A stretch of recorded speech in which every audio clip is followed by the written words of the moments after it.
Cómo sirve todo esto. Bueno, yo, como les dijeron, soy pediatra y endocrinóloga infantil, pero la verdad es que en el servicio de endocrinología he tenido incluso el continuum del tratamiento incluso a pacientes adultos, en general jóvenes.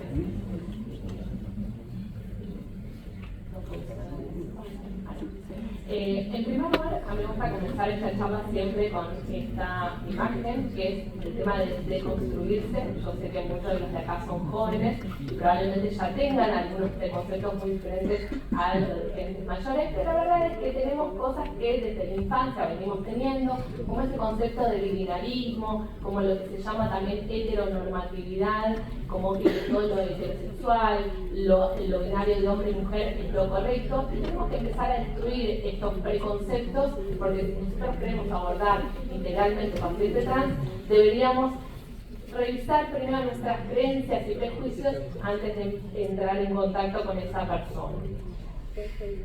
Tened en cuenta que, como dijo Luis, la identidad de género no es algo con lo que nacemos, la vamos construyendo, lo mismo que el modo en que expresamos nuestra identidad de género, y que esto puede ir cambiando. Y así como otros no critican la forma en que uno se autopercibe, nosotros tampoco tenemos el derecho de criticar la forma en la que otro construyó su identidad. Nosotros en el hospital, como dijo Luis también, tenemos un equipo multidisciplinario y la verdad es que todos tratamos de trabajar de forma bien interdisciplinaria para lograr un abordaje integral de los pacientes, porque la verdad es que cuando llegan al hospital se chocan con muchas barreras, no solo con los turnos, sino con el acceso a los especialistas y todo, y tratamos de hacerlo un poquito más fácil para que los pacientes puedan volver a la consulta.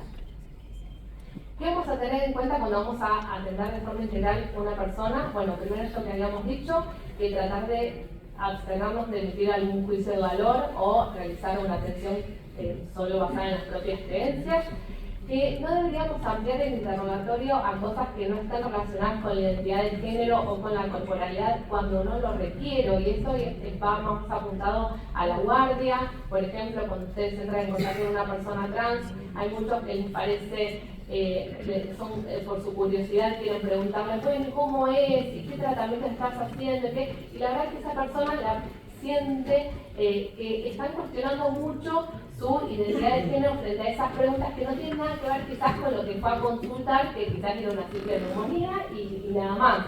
Sí, pero bueno, la verdad es que tratamos de no interrogar de más. Obviamente que en el ámbito de la endocrinología nosotros tenemos un abordaje sí que va a estar más profundo, pero bueno, eso medita la consulta que nos está haciendo el paciente. Asegurar siempre la privacidad y la intimidad, como lo tenemos que hacer en todo paciente.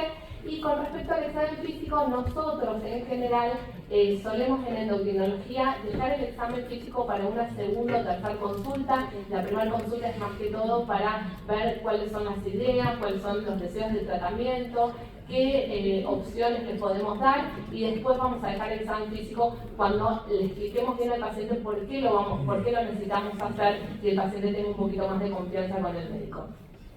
Con respecto a lo del artículo 12, como había dicho Luis, el trato digno, esto es fundamental porque lo que hace referencia a este trato digno es al respeto de toda persona, ¿sí? Persona cis, persona trans.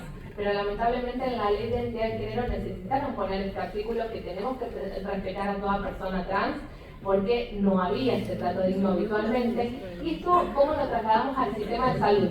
Primero que respetar el nombre, saber que por la ley de identidad de género, en cuanto el paciente dice que quiere ser llamado de determinada manera, aunque su DNI no corresponda con lo que él está diciendo, nosotros tenemos que llamarlo como él o ella quiere, ¿sí? Y así lo tenemos que dejar registrado, así tenemos que cambiar en todas las historias clínicas, en todos los sistemas de registro, ¿sí? Y tratar de hablar con los administrativos para que justamente sean capacitados en todo esto.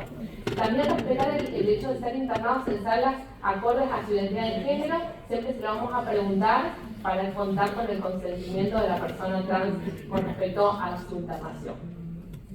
Como les decía, para que esto funcione, el trato digno no pasa solo por nosotros entender estos conceptos y conocer la ley, sino que también tenemos que educar al resto del equipo de salud, al personal administrativo, de mantenimiento de salud, de seguridad, incluso a la comunidad educativa también.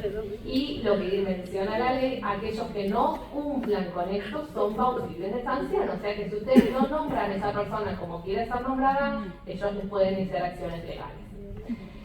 ¿Qué vamos a hacer en la consulta? A veces nos va a pasar que entra una persona y nosotros no estamos seguros de si es una persona trans, de cómo nació, qué sexo se asignó, cómo quiere estar nombrada y todo. No tengan miedo a preguntarles el nombre, ¿sí? Cuando duden de algo, cuando pase, pregúntenle también cómo quiere ser llamado. ¿Sí? Traten de no usar los artículos femeninos y masculinos hasta hacer esta pregunta. ¿Sí? Pregúntenle qué pronombre, muchos les van a decir que traten de no usar artículos ni masculinos ni femeninos, y evitar el uso de estas expresiones de señorita, campeón, princesa, que son estereotipos de género. Lo más importante también, que lo menciona la ley, no hay que prescribir ni tratamientos ni evaluaciones psicológicas o psiquiátricas a una persona solo por su identidad o expresión de género, ¿sí? Solo se va a hacer si la persona lo pide y lo solicita. Vamos a hablar un poquito sobre infancia trans. Yo sé que ustedes quizás van a ver muchísimos más adultos, pero todo se gesta muchas veces durante la infancia.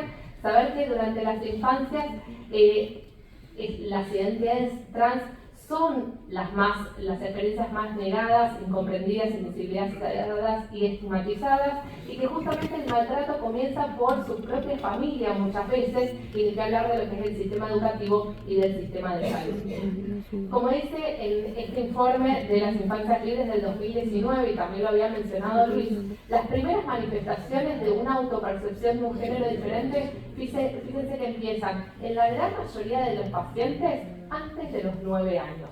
¿Cómo lo van a expresar? Van a querer modificar el peinado, la vestimenta, usar accesorios, los modos de hablar, muchos disfraces, ¿sí? En general, los varones trans van a querer tener esos disfraces de superhéroes, donde las caretas les cubren las caras y les gusta que la gente se confunda en la calle y piensen que son varones porque es lo que ellos se sienten. En general, las mujeres trans prefieren usar los vestidos de princesa. Suelen elegir un nuevo nombre y les piden a los familiares que los llamen con ese nuevo nombre. Suelen tener un juego un juego de roles con el género deseado. Y cuando llegan a la pubertad y experimentan algunos cambios en su corporalidad, es ahí donde muchas veces vienen a la consulta con endocrinología. Tened en cuenta que en este informe también lo que ellos recabaron de datos es que solo el 6% de las familias tuvo como primera reacción la aceptación frente a un niño o niña trans. ¿Qué pasa durante la etapa prepuberal? No todos los chicos que se autoperciben de un género diferente se va a mantener esta autopercepción, ¿sí? Por eso en general en la etapa prepuberal no hacemos nada, esperamos a que comience el desarrollo. ¿Qué pasa cuando comienza el desarrollo? Puede persistir esta identidad trans, puede volver a sentirse con su identidad, con una identidad igual a la del género asignado al nacer, o sea que ya no se trata de un adolescente trans, o lo que puede experimentar es realmente una sensación de cambio de orientación sexual y que no sea un cambio de identidad de género, ¿sí? Por eso, como les decía, en la etapa prepuberal solo vamos a acompañar y no vamos a hacer ningún tipo de tratamiento. Si en la etapa infanto-juvenil, como esta falta de angustia y contención social suele tener más cantidad de depresión, suicidios, bajos rendimientos escolares, lesiones autoinfligidas y abusos de drogas o alcohol, siempre sugerimos fuertemente el acompañamiento por profesionales de salud mental con experiencia, cosa que en los adultos esa sugerencia quizás es menos fuerte. Este es un trabajo americano donde lo que ellos vieron es que aquellos niños o adolescentes de la comunidad LGBT que habían sufrido rechazo por sus familias habían presentado 6 veces más riesgo de depresión y 8 veces más riesgo de suicidio en comparación con aquellos niños de la comunidad LGBT que no habían sido rechazados por su familia. Así que fíjense lo importante de la contención familiar en todo esto, que obviamente después le va a traer un montón de problemas si no tienen esa contención a futuro. Vamos a ver por las diferentes etapas de la vida cuáles son los abordajes que podemos hacer frente a las personas trans. Como les decía, en la etapa prepuberal ningún tipo de tratamiento. Nosotros simplemente vamos a acompañar al niño, niña o adolescente a su familia, ¿sí? Vamos a trabajar en conjunto con el pediatra, los trabajadores sociales y salud mental, que van a hacer un acompañamiento también muy importante de lo que es la familia, con grupos y talleres. En la etapa puberal, acá es donde empieza a aparecer esa palabra de bloqueo puberal, así que después vamos a contar un chiquitito más, y obviamente vamos a seguir con ese acompañamiento por salud mental, y es este momento donde empiezan a explorar muchas veces la identidad y la sexualidad. Y en la etapa pospuberal o en el adulto tenemos ya la posibilidad de hacer la hormonización, y es aquí donde obviamente ya se dio, se permite con esa hormonización el desarrollo de los caracteres sexuales secundarios y también la posibilidad de esa cirugía de reafirmación de género que algunas personas trans van a querer. Volvemos un poquito a la ley 26.743 de identidad de género, y lo importante de esta ley, con respecto puramente a lo que es el tratamiento, hay que verla en consonancia con eso que yo les puse a la derecha, que es el decreto 903.15 del año 2015 justamente, que este es un cambio en el Código Civil y Comercial donde se cambia esa mayoría de edad. ¿Se acuerdan que en el 2015 la mayoría de edad pasó de ser de 18 años a 16 años, lo cual permite votar y, entre otras cosas, permite esta modificación en lo que es la ley de identidad de género con respecto al tratamiento? ¿Qué es lo que dice? Y ojo de nuevo, porque si ustedes leen la ley sola, les va a parecer 18 años. Por eso es que le digo que hay que leerla en consonancia con el cambio registral, con el cambio del Código Civil, donde les cambia la edad del 16. Menores de 13 años, con respecto al tratamiento, siempre van a consentir. ¿Se acuerdan que antes consentía el adulto y asentía el niño? Ahora cambia completamente. El que consiente siempre va a ser el niño, el adolescente o después el adulto, ¿sí? Ya no consienten los familiares, asienten. Entonces, consentimiento del niño o niña que pide el tratamiento y el asentimiento de al menos un adulto referente. No necesita ser madre o padre o tutor legal, sino que puede ser un referente afectivo también. Si el paciente consulta entre los 13 y 16 años y desea algún tipo de tratamiento, puede brindar el consentimiento en forma autónoma, pero solo va a necesitar el asentimiento de un adulto referente en caso de que el tratamiento que uno le esté proponiendo genere un riesgo grave para su salud. Y en el caso de los mayores de 16 años, ya son adultos, pueden consentir absolutamente cualquier tipo de tratamiento o cirugía de forma autónoma. Este es el consentimiento para lo que son los adultos, ¿sí? O mayores de edad, mayores de 16 años, que está en esta guía de atención integral de la salud, esto es el Ministerio de Nación, donde con este simple consentimiento puede obtener un tratamiento de hormonización o cirugía. Este es el consentimiento que usamos también de Nación, pero para la población infanto-juvenil, donde tenemos en la parte de arriba, vamos a tener, ahí está. Vamos a tener acá en la parte de arriba la parte del consentimiento del niño, niña o adolescente, y en la parte de abajo el asentimiento, si es que corresponde, de ese adulto referente. Tener en cuenta una cosa, que no toda persona trans va a necesitar cambiar su corporalidad, su expresión, ¿sí? Entonces, no toda persona trans va a necesitar tratamientos farmacológicos o quirúrgicos. Eso lo tenemos que escuchar y preguntarle al paciente qué es lo que desea. Y siempre vamos a empezar la consulta ofreciéndoles lo que se llaman técnicas no farmacológicas ni quirúrgicas, que para muchas personas trans podría ser totalmente suficiente esto. Por ejemplo, el manejo de la voz, fundamentalmente de mujeres trans, junto con el equipo de fonoaudiología, las modificaciones del vello corporal, como la depilación definitiva en mujeres trans, lo mismo que el uso de maquillajes, o corpiños con relleno, o prótesis externas de silicona. Las fajas elásticas o binder en el caso de varones trans para ocultar el busto, que ahora vamos a decir unas palabritas más, y las técnicas de ocultamiento de testículos y penes en mujeres trans, ¿sí? También el uso de los packers o orinadores en varones trans que les permiten orinar de pie o tener una zona abultada en la zona pubiana. ¿Qué es el binder? El binder es esto que mostraron fotos, ¿sí? Es como una pechera ajustada. Y lo importante es que le tenemos que decir, estos binders se compran adecuados para cada contextura del paciente, tienen que posicionar las mamas hacia arriba o hacia abajo, sirve para aplanar lo que es el pecho y en muchos hace que solo el uso de binder no requiera lo que es la cirugía de masculinización torácica o mal llamada mastectomía, ¿sí? Y entonces le evitan la necesidad de una cirugía si se sienten cómodos con el binder.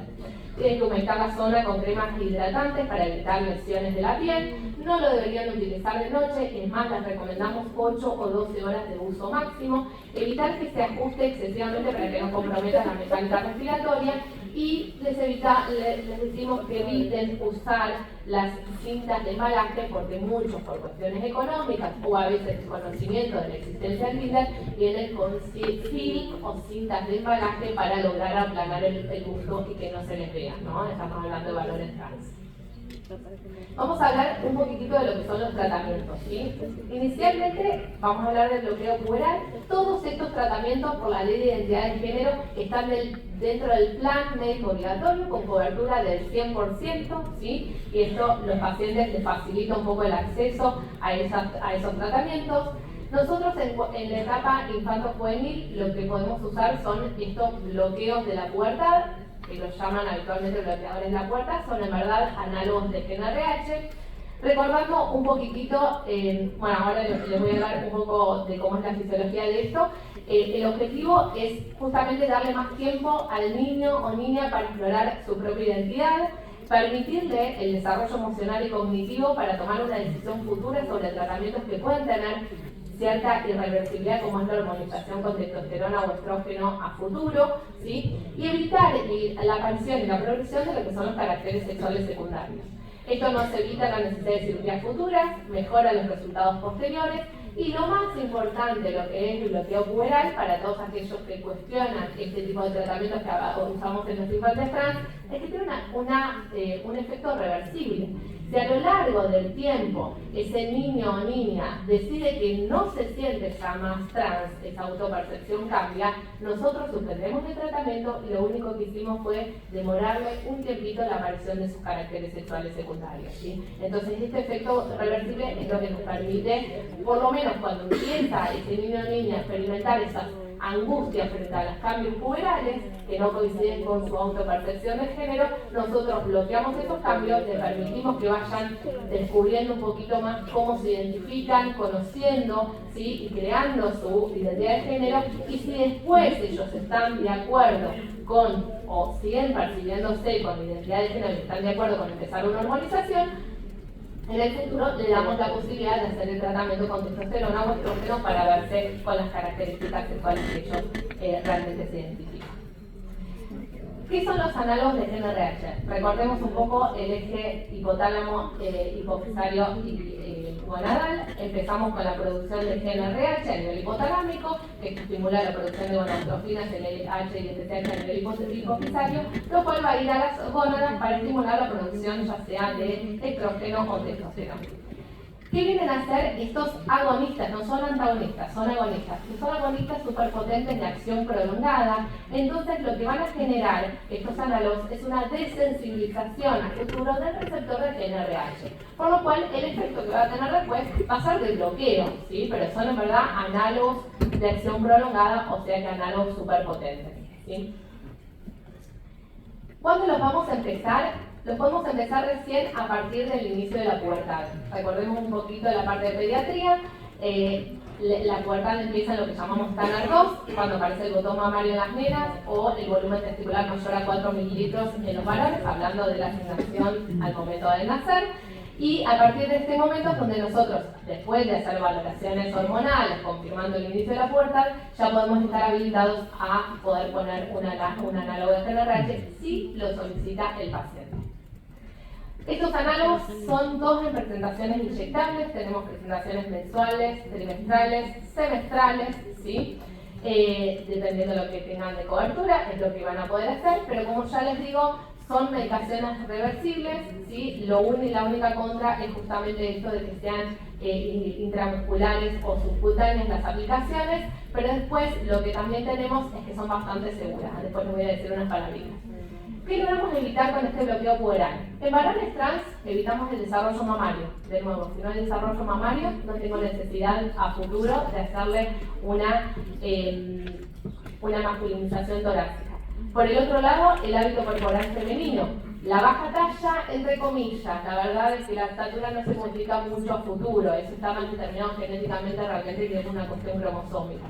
Y sí, obviamente, vamos a evitar la aparición de ciclos menstruales. en las mujeres trans. Y yo creo que es acá donde tienen unas cosas muy importantes, porque la verdad que la mujer trans que nunca hizo bloqueo hormonal, después por más tratamiento que uno le dé hormonización, nunca termina viéndose como realmente se siente. En cambio, aquellas mujeres trans que hicieron tratamiento de bloqueo hormonal, la verdad que el resultado de la estrogenización posterior es mucho mejor. ¿Qué evitamos con esto? La prominencia de la aparición de la nuez de Adán y el cambio y el engrosamiento de la voz, que les molesta mucho y que la verdad es totalmente perversible. Todo varón expuesto a testosterona, toda persona, pero varón expuesto a testosterona, va a engrosar la voz, va a agrandar va a tener la nuez de Adán, y eso va a ser completamente reversible. Lo puedes manejar con fono, lo puedes manejar con cirugías por la parte de otorrino, pero nunca tienen buenos resultados. ¿Sí? Entonces justamente les evitamos eso. La conformación ósea masculina, que es una cosa que les molesta mucho a las mujeres trans, que es las mandíbulas grandes, pies y manos, también los hombros ensanchados, de estatura alta, de nuevo, entre comillas, porque es una cuestión genética, y el patrón corporal de vello masculino también se lo evitamos, así que en general pues, no necesitamos depilación definitiva. El bloqueo puberal no solo se pone al principio de la pubertad, puede ponerse al final de la pubertad, y en este caso lo usamos fundamentalmente para frenar las menstruaciones en los varones trans o hacer desaparecer erecciones o el aumento de vello corporal en las mujeres trans. Con respecto a los efectos adversos de los análogos, que yo les decía que son bastante seguros, fíjense que los efectos más frecuentes son en aquellos varones trans tratados con análogos, sangrados vaginales en el primer mes de uso, eso cuando los bloqueamos en los cefaleros tardíos, donde ya hay un empezamiento del endometrio. Después, algunas reacciones en el lugar de inyección, como puede tener toda administración parenteral, las cefaleas, sofocos o alteraciones de los estados de ánimo, como las que más mencionan los pacientes. Después, el resto de las cuestiones no está realmente con certeza si está asociado al efecto, como efecto secundario de los análogos o cuál sería la frecuencia, pero bueno, la verdad que no son para nada cosas que uno ve. Incluso yo le puse ahí la reacción alérgica grave, que es la anafilaxia, muy rara, por eso siempre la primera aplicación hacemos el contexto de internación para cerciorarnos que no pase nada, pero la verdad es que es rarísimo. Otras alternativas que tenemos fundamentalmente en varones trans para generarle una menorrea, porque de nuevo acuérdense que cada persona trans puede pedir un tratamiento diferente, ¿sí? Y en este caso tenemos no el uso de análogos, sino la posibilidad de usar anticonceptivos orales, pero solo a base de progestágenos, ¿sí? Como el Dienogen o el acetato de norelitesterona. También tenemos la medroxiprogesterona de depósito, lo usamos muy poco, la verdad, o los dispositivos intrauterinos de levonorgestrel, ¿sí? Y esto de nuevo son cosas que uno le va a ofrecer al paciente y el paciente va a decir de acuerdo a lo que él quiere lograr o ella quiere lograr qué tratamiento le viene mejor. Vamos a avanzar un poquito en lo que es el tratamiento puramente de hormonización o lo que llamamos tratamiento hormonal de reafirmación de género. En este caso lo vamos a hacer obviamente cuando persiste esta identidad de género diferente al nacer y cuando la misma persona lo pida. El objetivo es justamente inducir la aparición de las características sexuales secundarias. En este caso no hablamos de completamente reversible como si dijimos con los análogos, en este caso tenemos algunos efectos irreversibles. Y con respecto a la edad, la verdad, acá en Argentina las guías serían los 16 años como edad para poder empezar a hormonizar. Esto la verdad que es bastante discutible, de acuerdo a donde ustedes lean, si leen las guías de la American Society, ellos lo que ponen son los 18 años, que es los que marcan como de mayoría de edad, pero tienen unas guías muy diferentes a las nuestras. Para nosotros serían los 16 años, pero tenemos algunas personas, algunos adolescentes que comenzaron su bloqueo de la pubertad muy temprana, porque empezaron pubertades a los 8 o 9 años, que han experimentado un bloqueo demasiado largo y que necesitan esa aparición de los caracteres sexuales secundarios. Nosotros necesitamos que empiece a desarrollar un poco, a crecer, a verse más similares a los pares con los que se identifica y obviamente a fortalecer ese hueso, porque si no hace su pico de estilo puberal, que es más dependiente de los esteroides sexuales, no vamos a tener una buena osificación del hueso. Entonces la verdad es que cuando el tratamiento con análogos ya fue muy largo, Podemos en algunos pacientes en el cual confirmamos la persistencia y tienen la capacidad cognitiva para tomar una decisión, que eso siempre lo trabajamos en conjunto con salud mental, con las familias, ¿sí? Y todos los psiquiatras que muchas veces están acompañando el proceso. En esos casos podremos empezarlo entre los 14 y 16 años, pero en este caso individualizamos el tratamiento en cada uno. Vamos a hablar un poquito de lo que son el tratamiento de mujeres trans. En este caso usamos 17 beta-estradiol y oral, ¿sí? Los estrógenos más puros que hay. Tratamos de no usar nada sintético. Empezamos con dosis bajas si es que tuvimos el bloqueo puberal al principio y vamos aumentando, reproduciendo lo que es cualquier pubertaje de 2 años, ¿sí?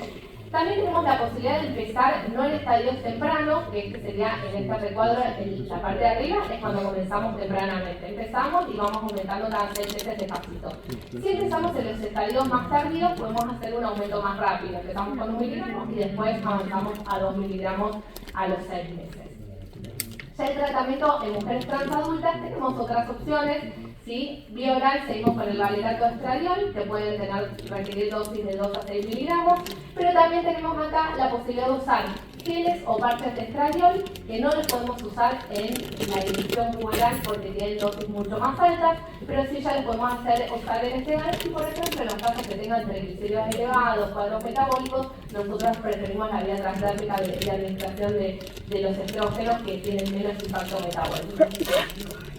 Y muchas veces lo que vamos a explicar una vez que continuamos en el análogo, que es que la persona venía con el análogo, es la administración de lo que se llaman antiandrógenos, porque los estrógenos no son tan potentes como para inhibir el efecto de la testosterona, y es ahí donde necesitamos agregar o espironolactona o acetato de ciproterona para frenar ese efecto de los andrógenos que producen, ¿sí?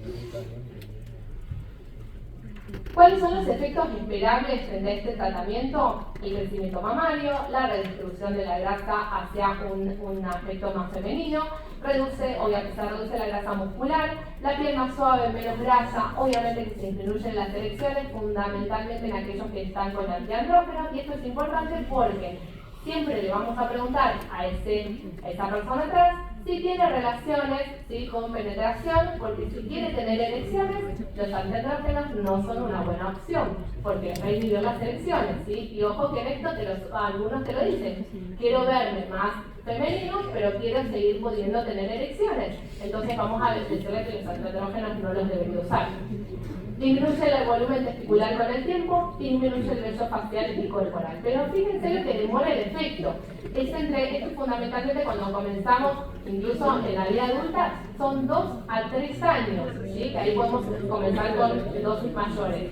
Entonces, tener que eso decirse no la consulta al paciente, que frente a lo que ellos nos demandan de tratamiento, que nosotros se lo vamos a dar, va a tener que tener la paciencia en la aparición del efecto, es algo fundamental y que lo vamos trabajando junto con el acompañamiento de salud mental, porque si no lo que hacen es que después de empezar de unos meses, cuando ven que no aparecieron todos los signos que nosotros les dijimos que iban a aparecer, y que están demorando mucho, es muchas veces no volver a la consulta, preguntarle a otros conocidos que estén usando otro tipo de tratamientos que salen fuera de estas guías y que obviamente pueden tener muchísimos más efectos adversos, o aumentarse ellos las dosis a dosis altísimas, ¿sí? Y esto lo vemos, la verdad, un montón en consultorio. Entonces siempre les tenemos que decir que traten de seguir las guías que nosotros les decimos, traten de ir con ese aumento paulatino de dosis si es que lo necesitan, o si ya están con dosis plena, tengan la paciencia de esperar el tiempo que van a ir sucediendo los cambios. ¿Qué pasa con el tema de la dosis de estrógeno? ¿Qué dosis? ¿Cómo la elegimos? La verdad hacemos dosajes hormonales y lo que queremos en mujeres trans es que tengan valores parecidos hormonales a lo que son las mujeres cis. Entonces buscamos valores en rango de estradiol sérico, más o menos entre 80 y 200, y tener una testosterona comprimida por debajo de 0,5. Obviamente que esto es un fino equilibrio de la dosis de estrógeno que nosotros le damos entre lograr una apariencia como ellos quieren, tener una buena masa ósea, que va a depender de esa dosis de estrógeno, pero no aumentarles el riesgo de trombosis venosa. Hablamos ahora un poquito del tratamiento en varones trans. En este caso, Si la supresión puberal fue temprana, vamos a empezar de la misma manera que hicimos con mujeres trans, que es con dosis pequeñas. ¿Sí? En general nosotros lo que usamos es enantato de testosterona, que es intramuscular, se ponen inyecciones mensuales, se van aumentando la dosis despacito y sucede lo mismo que mujeres trans. Si lo bloqueamos en los estadios iniciales de Turner, vamos a ir aumentando despacito cada 6 meses hasta la dosis plena más o menos hacia los 2 años de testosterona, pero si lo bloqueamos en los estadios tardíos vamos a ir empezando con dosis más altas y logrando una dosis plena a los 6 meses. Cuando nos consultan varones trans adultos, tenemos de nuevo más opciones de tratamiento. En estos casos tenemos la testosterona en gel, ¿sí? Más o menos es 1 a 2 sobres por día, el enantato de testosterona, que es el mensual, inyectable e intramuscular, o el que más elegimos es el undecalmato de testosterona, que es el llamado Levido. Este se aplica de forma trimestral y nos asegura valores más estables de testosterona durante los 3 meses de tratamiento sin tanto pico y valle como hacen la testosterona mensual o la testosterona en gel. De nuevo, explicarles a los varones trans que esos efectos van a tardar, ¿sí? Van a tener acné y piel grasa. Eso muchas veces lo trabajamos en conjunto con dermatología, que fue la última incorporación al equipo de salud integral trans, donde con ellos muchas veces vamos preparando la piel en los varones trans antes de comenzar la testosterona para que no sufran tanto el tema del acné, la redistribución de la grasa corporal con disminución en general de la grasa muscular y aumento de la masa grasa, de la masa magra, de la masa muscular. En general, el cese de las menstruaciones, dependiendo de cómo empezamos, si es que empezamos tardíamente o en el adulto, lo logramos con dosis altas y con dosis de Levido, que es la trimestral, lo logramos entre los 2 y los 6 meses. Hay algunos hospitales que hacen la aplicación de Levido una vez y al mes y medio hacen otra aplicación, no a los 3 meses, para rápidamente generarles un pulso muy alto de testosterona y bloquear las menstruaciones más rápido. Pero bueno, eso depende del protocolo que tenga cada hospital. También van a perder la elasticidad y la lubricación de la vagina, va a haber más crecimiento de vello facial y corporal, que eso puede demorar, es lo que más demora, muchas veces 4 o 5 años. El aumento del tamaño del clítoris lo preguntamos porque hay algunos que les molesta, pero lo tenemos que avisar. Con el tratamiento, de nuevo, la testosterona actúa en todos lados, no podemos elegir dónde va a actuar y eso se lo decimos al paciente. Entonces ellos saben que el acné y el aumento del tamaño del clítoris, que a veces son efectos no deseados del tratamiento, lo mismo que la alopecia androgénica, que es la pérdida un poco del cabello, esos son efectos que decimos depende de cada persona, como la sensibilidad de la testosterona, no los podemos anticipar muchas veces y que tienen que saber cuando firman el consentimiento que puede llegar a suceder. Bueno, y el cambio o el alargamiento de la voz, que es algo que obviamente muchos buscan. Con respecto a los niveles de testosterona, lo mismo que en mujeres trans, tratamos de buscar valores de testosterona total parecidos a cualquier varón cis, entonces lograr valores de testosterona en sangre de 3,5 a 7 nanogramos por mililitro y mantener niveles de estrógeno por debajo de 50. Esto en general nos asegura que no va a tener sus menstruaciones y va a tener un buen efecto. Por último, el tema de la cirugía de reafirmación de género, vamos a hablar solo unas palabritas. En cuanto a cirugías, lo mismo que con el tema de la hormonización, sería 16 años por el cambio en el Código Civil y Comercial vigente en nuestro país.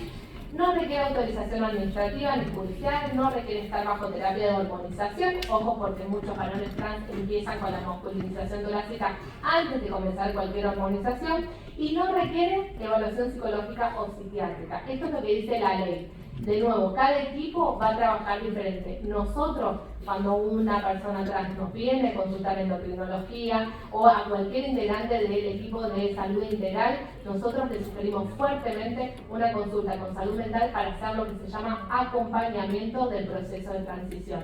Les decimos, no es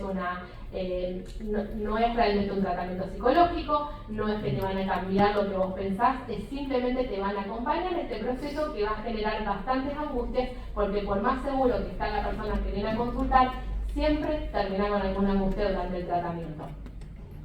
Y en menores de 16 años se podría hacer la cirugía, según lo que dice la ley, y en este caso requeriría el asentimiento sí o sí de un adulto referente porque implica un riesgo frente a la vida, ¿sí? Estas son las cirugías que están dentro del plan médico obligatorio, están todas justamente detalladas dentro de la ley. Estas están cubiertas al 100%, deberían estar en el sistema público y privado. La verdad que en privado se hacen y están cubiertas. En público a veces no tenemos los cirujanos adecuados para poder hacer esto, así que no todos los hospitales podemos hacer este tipo de prestaciones. Pero eso es lo que dice la ley.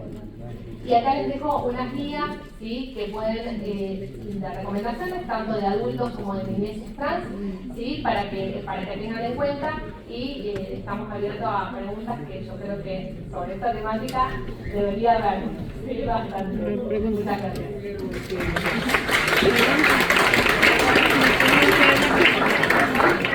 Muchas gracias, Carla. Si les parece, abrimos el espacio de aportes, si quieren compartir experiencia o presentamos un caso clínico. Tengo un caso clínico para presentarles y si quieren después abrimos como para familiarizarnos un poco más con la información. Sí, les presento rápidamente. Total es cortita,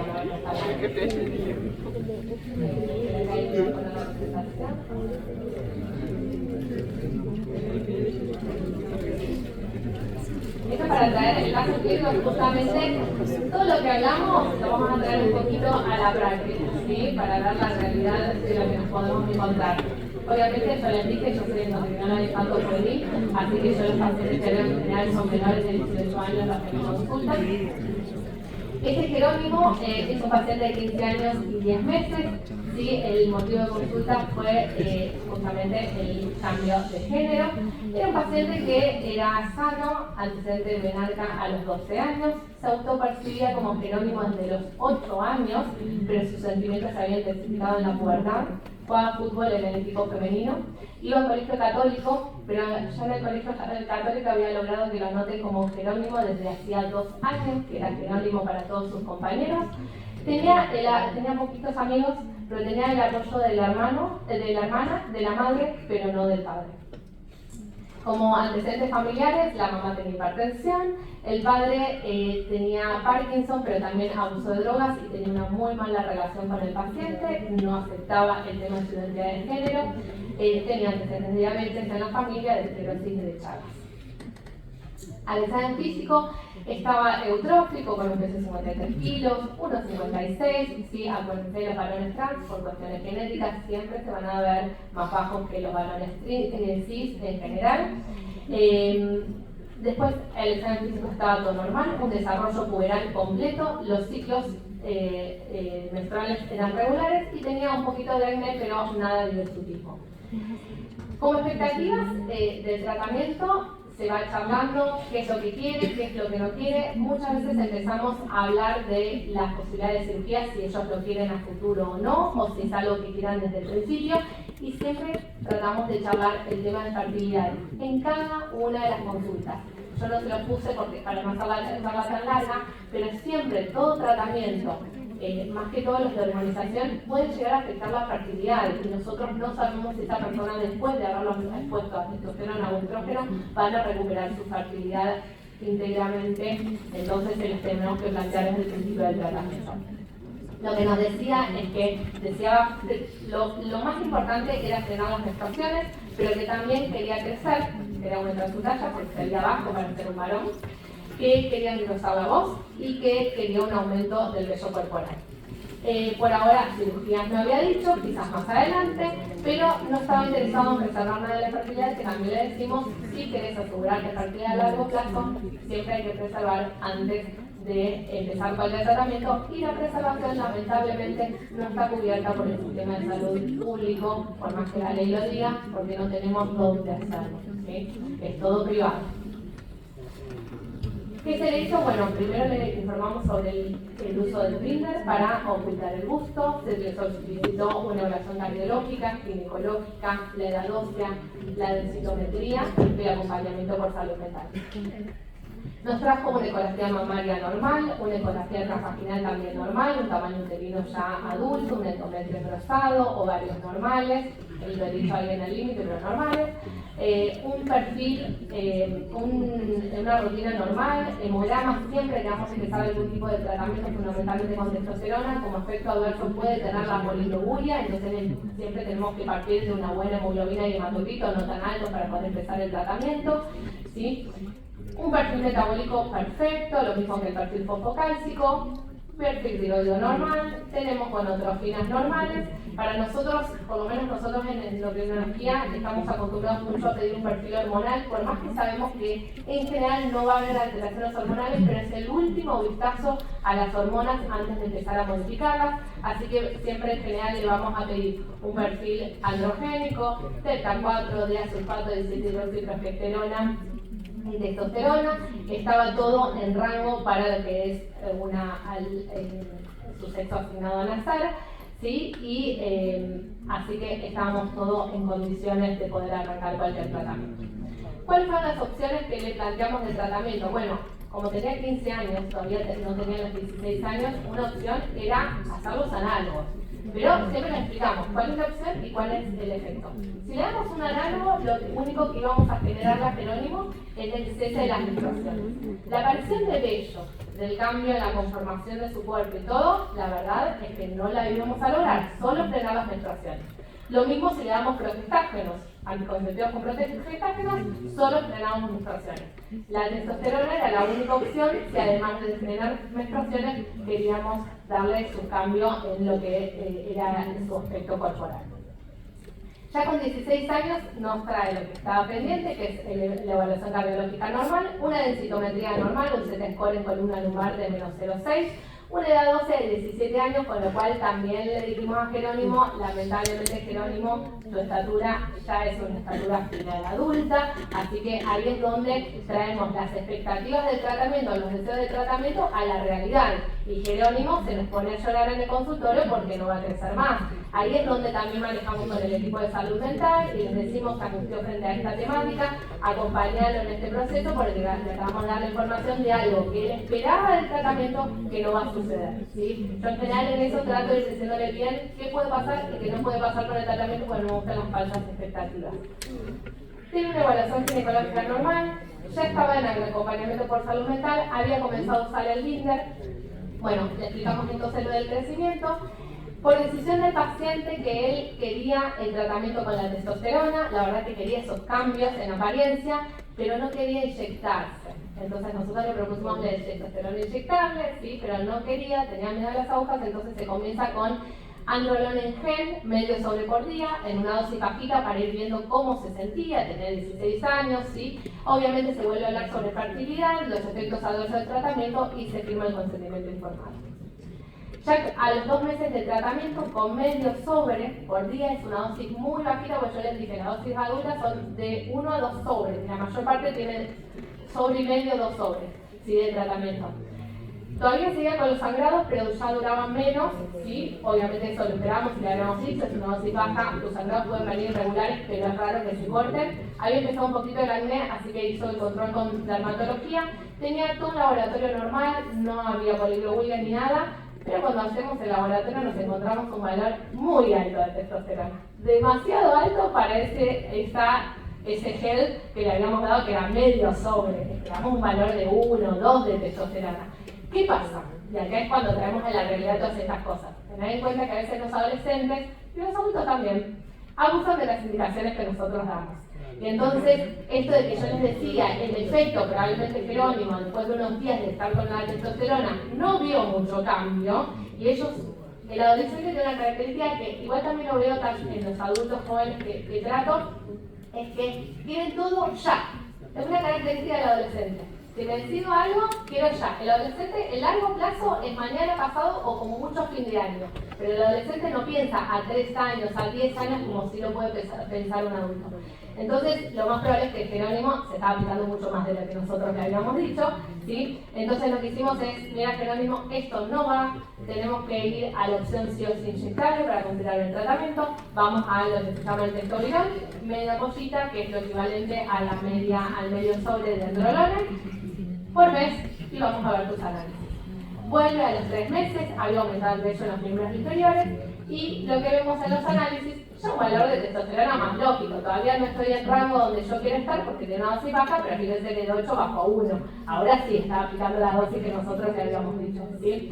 Estaba en trámite de cambio registral del DNI. Por ser menor de 18 años, le exigía para cambiar el DNI que firmen los 2 progenitores. Y esto es algo que vemos todo el tiempo, que lo que se dice en la ley, por eso es importante todos estos cursos, estas charlas, estas cosas, para poder enseñarle a todos los que son partícipes en las vidas de las personas trans de cómo son los tratamientos, los trámites y todo. Jerónimo, por la ley y con el cambio registral, con más de 16 años podría ir solo y firmar su cambio de registral. Pero en el registro civil, lamentablemente, le decían que no, que la ley del 2012 decía mayores de 18 años. No la veían en consecuencia con el cambio del código registral. Entonces, la verdad es que el padre, que no estaba de acuerdo con esto, no iba a firmar nunca, y esto le genera mucho estrés a Jerónimo y fue acompañado por el equipo de salud mental. Continuamos con el testovirón, así media ampollita, y vamos a ver en 3 meses. También se lo contacta con servicio social y con una organización social que le da asistencia legal para el cambio registral, ¿sí? Para estos problemas. Ya con 16 años y 8 meses, ya venía sin menstruaciones, contento por no tener esas menstruaciones, había aumentado más el vello, estaba fumando, por suerte nada de poliglobulia. Tenemos una testosterona que sería donde nosotros esperamos con esta dosis bajita, y ya con esto le aumentamos la dosis de testovirón a una ampolla por mes, ya es la dosis adulta, y les aconsejamos el tabaquismo, que le decimos que también les genera el aumento de la hemocrito y la hemoglobina, y si nosotros tenemos que poner algo como primera cosa, es la vida del paciente. Entonces yo a todos mis pacientes les digo, jamás voy a hacer ningún tratamiento que ponga en riesgo tu vida. Ese es mi límite, ¿sí? Si yo mi tratamiento pone en riesgo tu vida, yo no lo hago. Entonces, si vos, por fumar, elevás tanto la hemoglobina y el hematocrito que tenés riesgo de poliglobulia durante el tratamiento, yo freno el tratamiento con testosterona, ¿sí? Y en general eso tiende a hacerlo que por lo menos baje la cantidad de cigarrillos que fuman por día. Casi con 17 años, seguía con el aumento tanto del vello corporal, el engrosamiento de la voz, había tenido la hipertrofia del clítoris, pero eso no le molestaba, seguía en la amenorrea, y con la dosis de un sobre ya tenemos la testosterona acá en rango de 4,2, que es justamente el rango que nosotros estamos esperando. Con esto que ya tenemos un valor de testosterona en rango, con una dosis ya adulta, pasamos al trimestral, ¿sí? Que es mucho más cómodo, reciben 4 aplicaciones por año, como les dije, mantiene niveles de testosterona más estables, se sentía bien con los cambios cuando volvió el siguiente control, todo normal en los análisis, con valores de testosterona normales con el trimestral. Así que en ese momento nos pide la interconsulta con cirugía plástica para masculinización del tórax. Entonces nosotros hacemos ahí el contacto con el equipo de cirugía, le solicitamos el control anual de ginecología, de citometría, y continúa el trámite con el tema del cambio del DNI. Este ser a los 18 años ya había venido con la masculinización torácica, que quedan muchas veces, le quedan de acuerdo al abordaje que haga, que eso lo decía el plástico, les quedan algunas cicatrices queloides, ¿sí? Pero bueno, acuérdense que no solo son mastectomías, como lo hacen la gente de ginecología frente al cáncer de mama, esto es una masculinización torácica, entonces el plástico tiene que entrar, sacar la mama, ya sea por vía areolar o por debajo de la mama, de acuerdo a eso a la cantidad de mama que tenga y cómo va a quedar la piel, y después reubicar en los pezones, y muchas veces achicar los pezones, ¿sí? La areola y el pezón. Y eso les lleva mucho trabajo y tiene que tenerlo vital, porque si no después aparece una necrosis. Entonces tiene que ser una masculinización torácica hecha por gente que sepa, ¿sí? Ya con 18 años, bueno, continuaba con todo, la voz masculina, el vello corporal, el engrosamiento de la mandíbula, en amenorrea, no tenía relaciones sexuales, pero sí tenía una novia, que era una mujer cis. Logró el cambio registral, antes de los 18 años lo había logrado, había sido el tercer caso en Capital que lograba el cambio registral con menos de 18 años, con la firma de un solo progenitor. Estaba yendo al gimnasio, se nota el aumento de la masa muscular en la fotografía, ¿sí? Iba a último año de secundario. Esto es importante, muchos de los pacientes transgénero adolescentes abandonan el secundario, entonces fíjense que esto de poder hacer este este seguimiento, este acompañamiento, el tener la familia, el acompañamiento por salud mental, nosotros que ayudamos en todo este proceso de su transición de género, le permitió continuar con el colegio, incluso estaba trabajando algunas tardes paseando perros, seguía con pocos amigos, ¿sí? Que siempre le había costado hacer amigos y había empezado el consumo de marihuana, además de tabaco. Así que, bueno, tenemos todos los valores hormonales normales, testosterona normal, la evaluación ginecológica normal, la densitometría de control también toda perfecta bajo tratamiento, así que seguimos con todo lo mismo, obviamente que el acompañamiento por salud mental, los controles con clínica médica, ginecología y desaconsejamos como siempre el tabaco y la marihuana, pero bueno, son adolescentes que a veces nos cuesta un poco más. ¿Sí? Bueno, muchas gracias. Ahora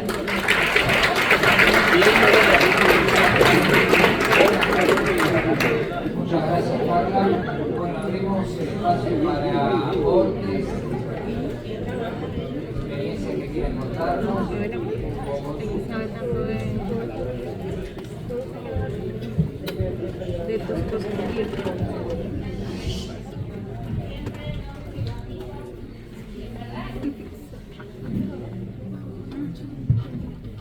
Sí, el tratamiento con testosterona en general va a ser de por vida, lo que sí, no hago endocrinología de adultos, puede hacer en adultos jóvenes, que es muy similar a lo que es los adolescentes ya tardíos, pero adultos mayores. Yo no tengo tratamiento, pero había una clase muy importante, muy interesante que yo iba a calmar, que es una de las clases que dan en adultos, es una de las pioneras en todo esto, que le puso a la clase, ¿la hormonización tiene fecha de vencimiento? Y la respuesta era no tiene fecha de vencimiento. La verdad es que siguen hormonizando con la testosterona, siempre después lo que vas haciendo es bajando la dosis, porque ya el adulto mayor siempre tiene valores de testosterona, cualquier hombre cis de testosterona tiene valores más bajos de testosterona que el adulto joven. Entonces uno va acomodando el tratamiento para que reproduzca esos valores acorde a la edad, pero los va a tener siempre. Diferente quizás en las mujeres trans. Siguen las mujeres trans porque vos llegas a un momento en que la hormonización ya tiene que ir disminuyendo, ahí sí que la edad no sé bien hasta qué edad va a ser, pero porque va reproduciendo un poquitito lo que es la mujer cis. No se la puede detener del todo porque si no vuelve a empezar con su testosterona, que eso lo va a tener siempre porque es biológicamente un hombre, entonces va a tener sus ganas, salvo que haya hecho una orgastomía.